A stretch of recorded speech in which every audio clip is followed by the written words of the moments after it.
नमस्कार, आपके साथ मैं हूं स्वप्निल। 20 मिनट 20 खबर में स्वागत है। सबसे बड़ी बात यह है कि इस विवाह समारोह में मंत्री टीकाराम जूली भी शामिल हुए थे। मिली जानकारी के मुताबिक कैबिनेट मंत्री टीकाराम जूली के विधानसभा क्षेत्र मालाखेड़ा के चांद पहाड़ी गांव में रामहीत बलाई की बेटी की शादी थी।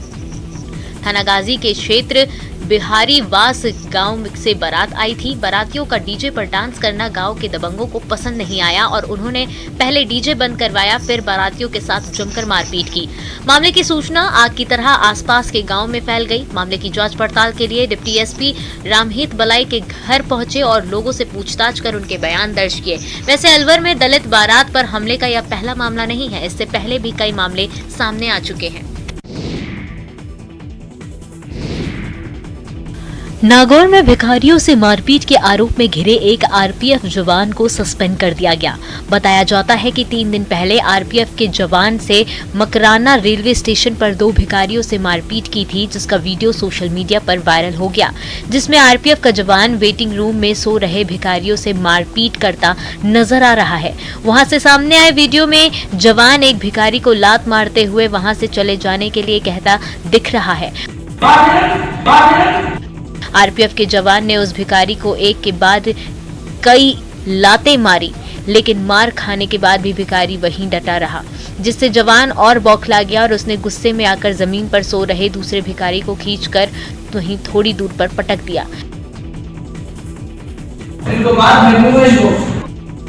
जवान यहीं नहीं रुका, वो दूसरे भिखारी को पटकने के बाद फिर से पहले भिखारी के पास गया और उसे लात मारने लगा। इस मारपीट के दौरान वहां मौजूद कुछ लोग आरोपी जवान को समझाते भी दिखे, लेकिन जवान पर इसका कोई असर नहीं हुआ। आरोपी जवान को देखकर तो ऐसा लग रहा था कि जैसे उसने उन भिखारियों को वहां से निकाल फेंकने की कसम खा रखी हो। इस वीडियो के वायरल होने के बाद आरोपी जवान पर कार्रवाई की गई।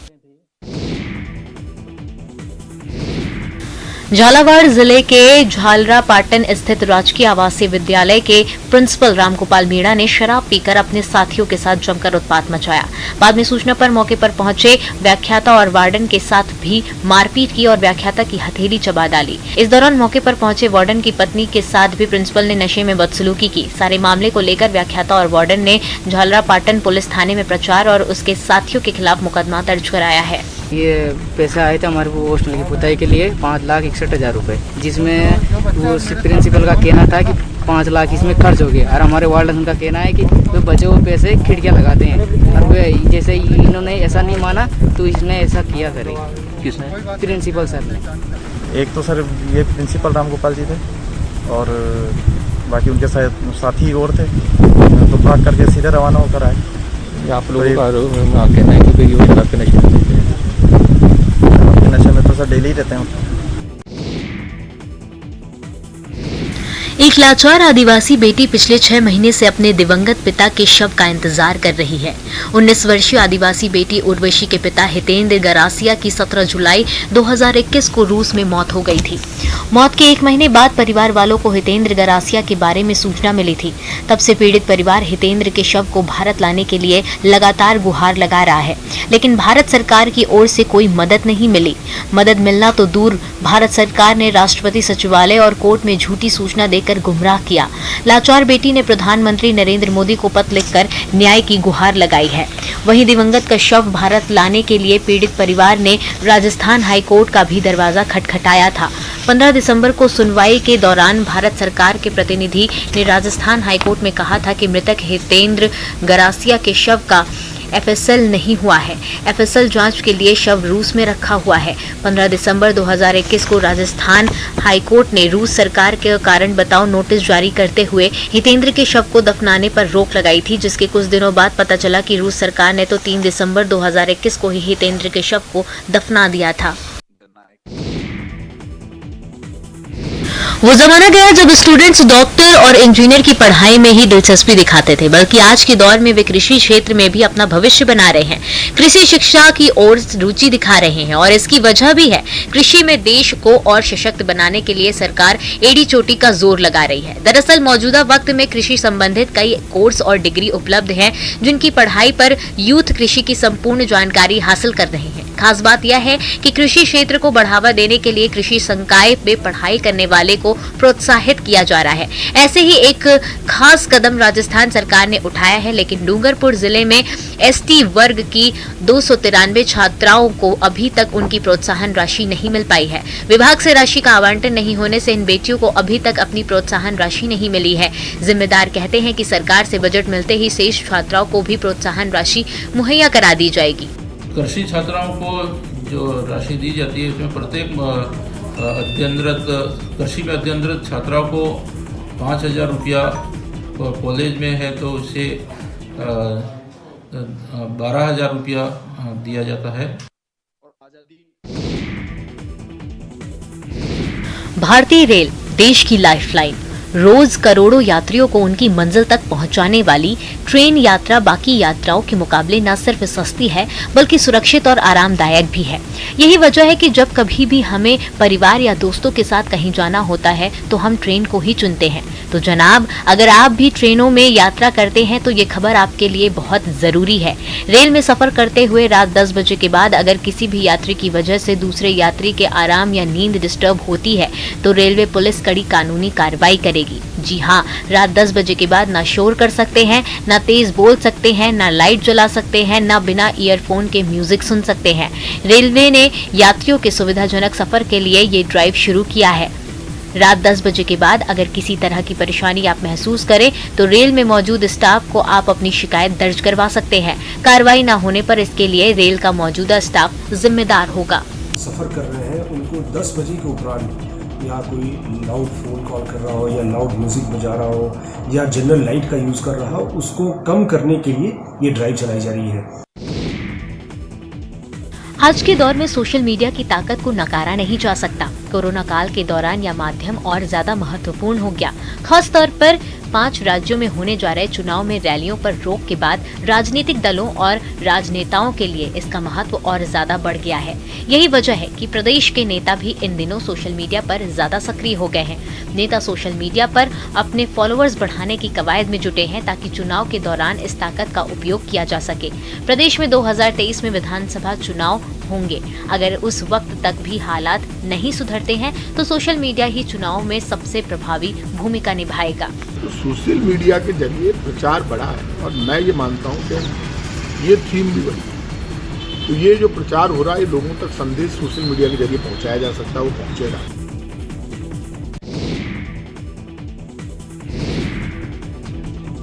कोरोना के कारण जयपुर क्रिकेट प्रेमियों के वनडे इंटरनेशनल मैच के दीदार का इंतजार और लंबा हो गया। जी हां, जयपुर में 9 फरवरी को होने वाला भारत वेस्टइंडीज का वनडे मैच कैंसिल हो गया है। जयपुर के सवाई मानसिंह स्टेडियम को 8 साल बाद वनडे इंटरनेशनल मैच की मेजबानी मिली थी, लेकिन प्रदेश में बढ़ते कोरोना केस को देखते हुए बीसीसीआई की टूर एंड फिक्सर कमेटी ने जयपुर वाले मैच को अहमदाबाद शिफ्ट कर दिया है। दरअसल देश भर में बढ़ते कोरोना केस के बाद बीसीसीआई ने भारत और वेस्टइंडीज के बीच होने वाले वनडे और T20 सीरीज के मुकाबले सिर्फ 2 शहरों में कराने का फैसला लिया है। ऐसे में अब वेस्टइंडीज और भारतीय टीम के 3 वनडे और 3 T20 मैच अहमदाबाद और कोलकाता में ही होंगे। आरसीए ने 9 फरवरी को प्रस्तावित वनडे मैच की तैयारियां शुरू कर दी थी। सवाई मानसिंह स्टेडियम की आउटफील्ड और पिच के साथ स्टैंड और पवेलियन को दुरुस्त कराया जा रहा था, लेकिन आखिरी वक्त में बीसीसीआई के फैसले के बाद अब आरसीए के पदाधिकारियों में भी मायूसी छा गई है। इससे पहले साल 2013 में जयपुर में इंटरनेशनल क्रिकेट मैच हुआ था, जबकि पिछले साल 17 नवंबर को जयपुर में T20 मैच खेला गया था। प्यार उम्र नहीं देखता, प्यार कभी भी किसी से भी हो सकता है। कई बार ऐसे भी मामले आए हैं कि लड़के और लड़की की उम्र में 10 से 15 वर्ष से भी ज्यादा का फर्क देखा गया है। इसी तरह का एक मामला झुंझुनू से चिड़ावा में भी हुआ। यहाँ प्यार में अंधी होकर एक युवती सैकड़ों किलोमीटर का फासला तय कर अपने प्रेमी के पास शादी करने पहुंच गई। दरअसल चिड़ावा के एक युवक की इंस्टाग्राम पर इंदौर की युवती ने से जान पहचान हुई। इसके बाद बातचीत कब प्यार में बदल गई पता ही नहीं चला। लड़के के प्यार में अंधी युवती इंदौर से 795 किलोमीटर दूर चिड़ावा पहुंच गई। युवती की तलाश में जुटे परिजनों ने पुलिस को सूचना दी। इसके बाद पुलिस भक्तों के मोहल्ले निवासी युवक के घर पहुंची और युवती को दस्तयाब किया, लेकिन मजिस्ट्रेट के सामने पेश होते ही युवती ने युवक के साथ जाने की इच्छा जताई। ऐसे में मजिस्ट्रेट ने जब डॉक्यूमेंट जांचे तो युवती की उम्र आड़े आ गई थी। युवती 17 साल की नाबालिग निकली, जिसके बाद प्रशासन ने उसे नारी निकेतन भेज दिया। मध्य प्रदेश पुलिस ने भी युवती को उसके परिजनों को सौंप दिया है, लेकिन सोशल मीडिया पर प्यार होने के बाद 800 किलोमीटर दूर घर छोड़कर आने वाली युवती की खूब चर्चा हो रही है।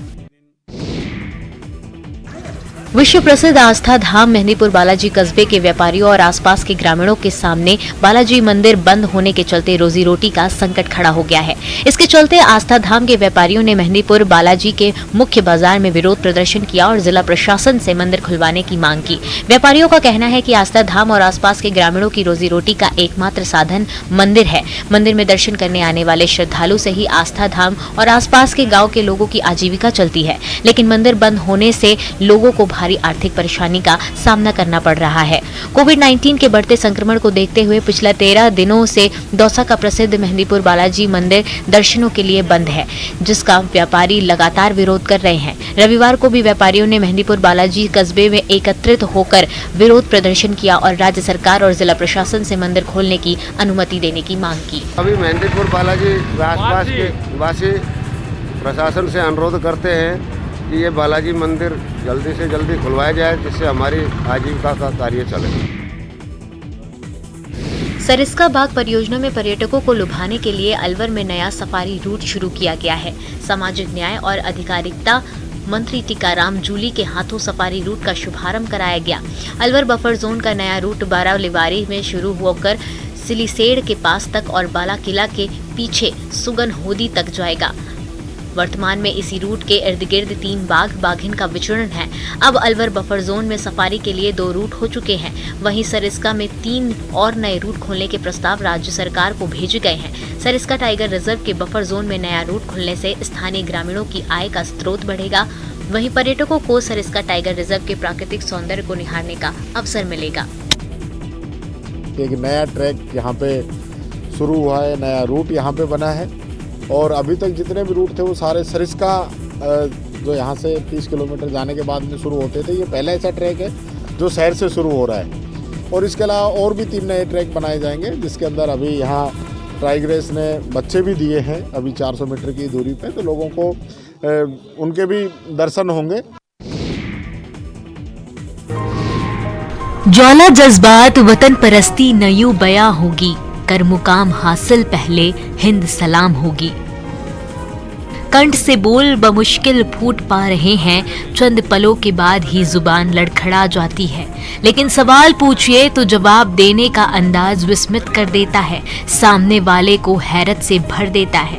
जी हाँ, इनके लिए मुल्क की आज़ादी की लड़ाई जैसे कल की ही बात है, तभी हर चीज हर्फ ब हर्फ याद है।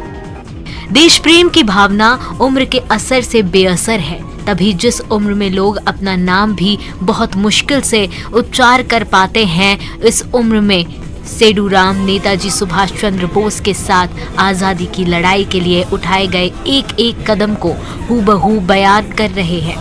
झुंझुनू के बुढ़ाना गांव के सेडूराम 104 साल से अधिक के हो चले हैं। जब वे 21 साल के थे तब आज़ादी के आंदोलन में कूद पड़े थे।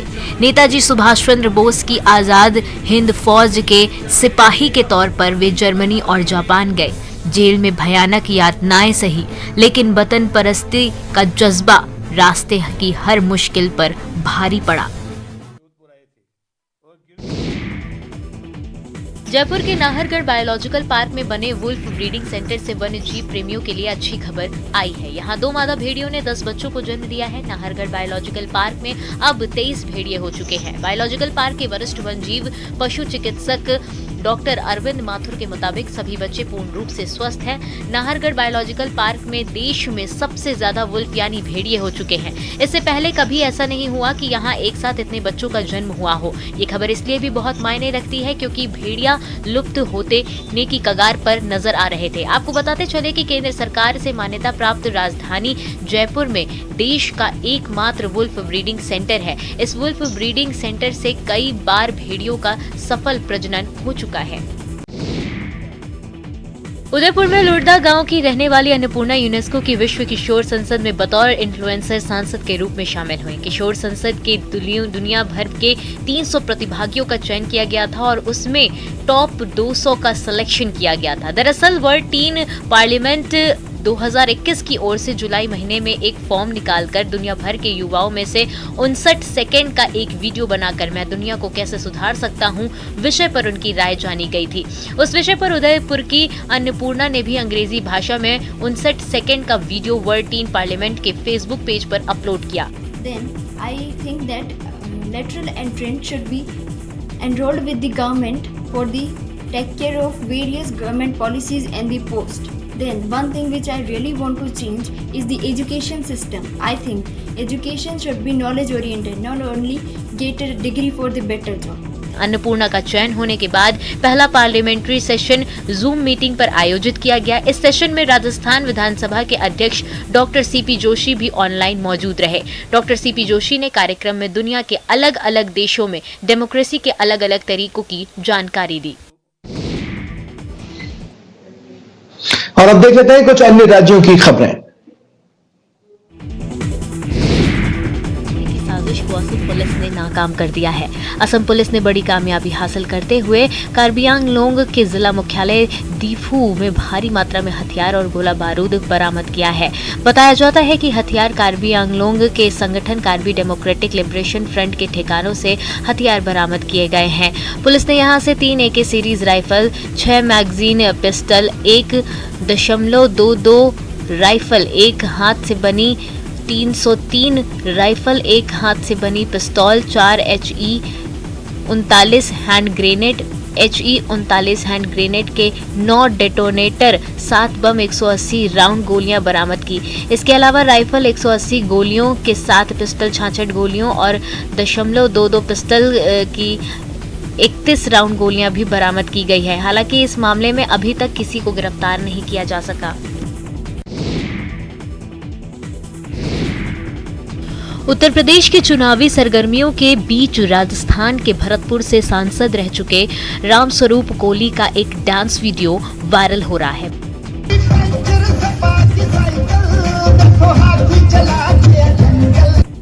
बताया जा रहा है कि ये वीडियो यूपी के एटा विधानसभा का है, जहां चुनाव के लिए रामस्वरूप कोली को बीजेपी से सह प्रभारी की जिम्मेदारी सौंपी गई है, जहां वो प्रचार के दौरान योगी आदित्यनाथ के लिए बनाए एक गाने पर जमकर थिरकते नजर आए। इस दौरान उनके साथ कई समर्थक भी नाचते नजर आए।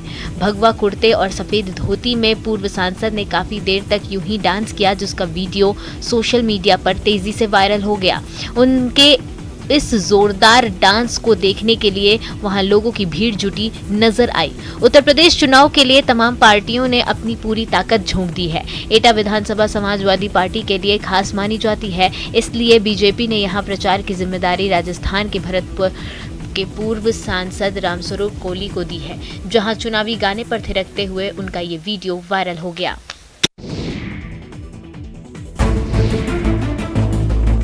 बिहार के वाल्मीकि टाइगर रिजर्व में बाघों की गिनती करने के लिए करीब 500 कैमरे लगाए गए हैं। इसके जरिए VTR में बाघों की गिनती की जाएगी। जंगल के अलग अलग इलाकों में कैमरा ट्रैप के माध्यम से बाघों की गिनती की जा रही है। VTR क्षेत्र के निर्देशक ने बताया कि प्रत्येक 4 वर्ष पर गणना को सार्वजनिक किया जाता है। बाघों की गणना की जानकारी 29 जुलाई को विश्व बाघ दिवस पर सार्वजनिक की जाएगी। बता दें कि पर्याप्त ग्रासलैंड होने से वाल्मीकि टाइगर रिजर्व अब बाघों के लिए महफूज अभयारण्य बन रहा है। यहाँ बाघों की संख्या तेजी से बढ़ रही है। 2010-11 के सर्वे में 8 बाघ देखे गए थे। वहीं 2021-22 में बाघों की गणना के दौरान जो तस्वीरें सामने आ रही है, उससे वन विभाग उत्साहित है। वाल्मीकि टाइगर रिजर्व में फिलहाल बाघों की संख्या 48 के करीब है। ऐसे में गणना पूरी होने के बाद बाघों की वास्तविक संख्या की जानकारी सामने आ सकेगी। बता दें कि VTR से वर्ष 2006 से बाघों की गणना हो रही है।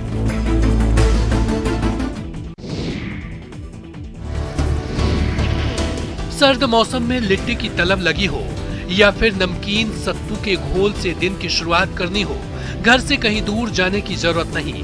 एक बार आवाज तो लगाइए हुजूर, आपके पास दौड़ी भागती चली आएगी सत्तू की ये चक्की। दौड़ती भागती चक्की लेकर घर घर घूमने वाले शख्स हैं बबलू कुमार। कोरोना काल में जब हर धंधा मंदा पड़ गया तो दाने दाने को तरसने लगे। एक दिन सोशल मीडिया में चलती फिरती चक्की की तस्वीरें देखी तो दिमाग में झट से नया आइडिया आया। फटफटिया की पीठ पर चक्की लादी और चल पड़े मेहरबा बाजार की ओर। माइक के चोंगे से आवाज लगाते रहे और हर किसी के हाथ में ताजी और करारी सत्तू से भरी पोटली थमाते रहे। अब ये चलती फिरती चक्की हर किसी को सत्तू की सौगात थमाती हुई है और बबलू कुमार की जिंदगी की गाड़ी फर्राटे से दौड़ती भी है। कितना इनकम होता है आपको इससे? 400-500 काम हो जाता है। 400-500 काम हो जाता है।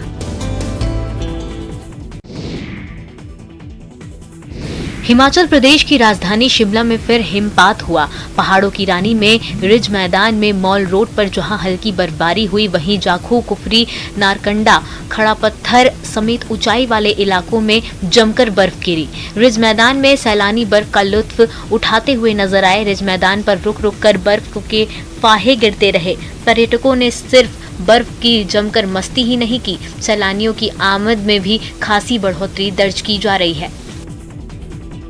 पहाड़ों की रानी शिमला में एक बार फिर से जो है बर्फबारी का दौर शुरू हो गया है। इस वक्त हम ऐतिहासिक रिज मैदान पर है। अभी हल्की फुल्की जो है बर्फबारी यहाँ पर हो रही है। आप यहाँ पर तस्वीरों में देख सकते हैं कि यहाँ पर सैलानी जो है इस मौसम का लुत्फ उठा रहे हैं।